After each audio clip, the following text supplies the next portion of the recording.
Hello Internet and welcome to a very special video on PCGamesN.com. My name is Ben and you don't care what I'm saying because you just want to see the new Hearthstone card from Kobolds and Catacombs. So here it is. Alright, Dragon's Fury, 5 mana, reveal a spell at random from your deck, deal damage to all minions equal to its cost. Here's some important things to keep in mind.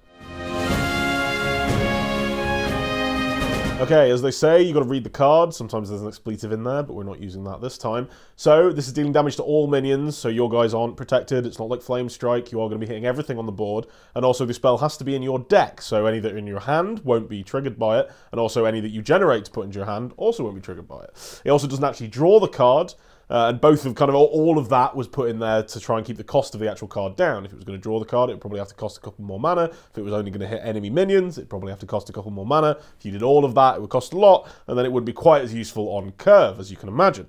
Of course, the other part of this is that it combos especially well with a few cards that already exist. Arcane Tyrant is another one from Kobolds and Catacombs that was announced, I think it was last week sometime, that whenever you cast a spell that costs 5 or more, you get to play the Arcane Tyrant for free. Now, that's pretty powerful to follow up a board wipe with, so if you manage to deal 9, 7, 10 damage with this and clear out everything, you then get to follow it up and keep the tempo with an Arcane Tyrant. The other thing is Medivh's Staff, which of course is spawned by the legendary creature that we all know and love from Karazhan, does say after the spell is cast, and therefore it isn't going to wipe out the minion that you create with this with the spell itself.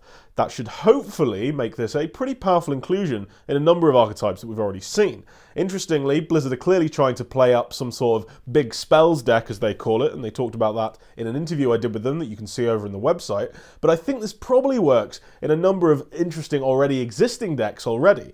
The thing is that the big spells archetype feels like it might be a little unreliable, as there's going to be random generation in there a lot, and you can't really play too many minions because you're trying to dodge this spell effect itself. So, let's take a look at what we can do outside of the big spells archetype. So, some concessions are going to have to be made here. You don't want to play too many arcane missiles or frostbolts in any deck that's playing Dragon's Fury, because unless you can guarantee you've drawn them before you want to play this card, and we are talking only on about turn 5, then you're going to be doing 2 or 1 damage instead of a preferred 4 or 5.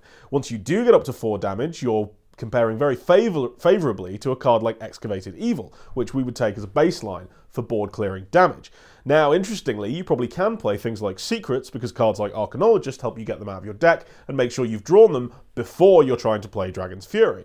But if you want to be guaranteed, then you're kind of limiting yourself to 4s and above. Now, interestingly, Fireball, that's on there, as well as a very large number of board clear spells in Mage. Things like, you've got Dragon's Fury on 5, then, of course, you could play Blizzard on 6, Flame Strike on 7, and a number of other very powerful spells up the curve. So things like Fireland's Portal can definitely go into this deck and provide a similar tempo advantage to stuff we're talking about here.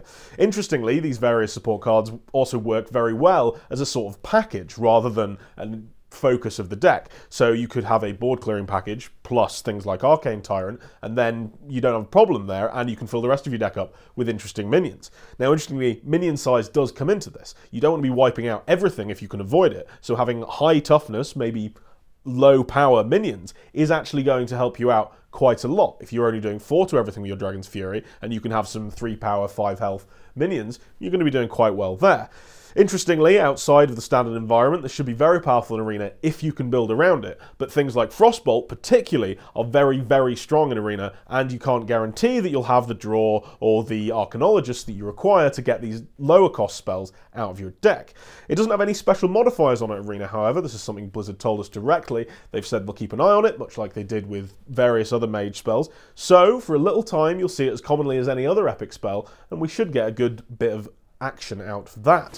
Finally, let's talk a little bit of aesthetics for this card. So, Peter Whalen, one of the designers at Blizzard, said this was his favourite art in the entire set, and he actually ended up buying the original. He can't wait to share it with everybody over on Twitter, so look out for that. Chris Seaman is the artist on it, who also did Blizzard and Big Game Hunter, and he's worked on a bunch of other Hearthstone cards. Shows up in just about every set, according to Ben Thompson, art director. He's also worked on Magic and no doubt a number of other things. You can find him online at chrisseamanart.com. Apparently the animation that plays when Dragon's Fury is played is also super awesome, so can't wait to see that. Well, that's about everything for Dragon's Fury. Hope you enjoyed looking at the card. Do let us know what you think of it, if it's going to fit into your decks or not. Do check the site for more details on this, and plenty more as we head toward Kobolds and Catacombs, coming out at some point during December, probably fairly soon. Subscribe for more. We'll see you next time.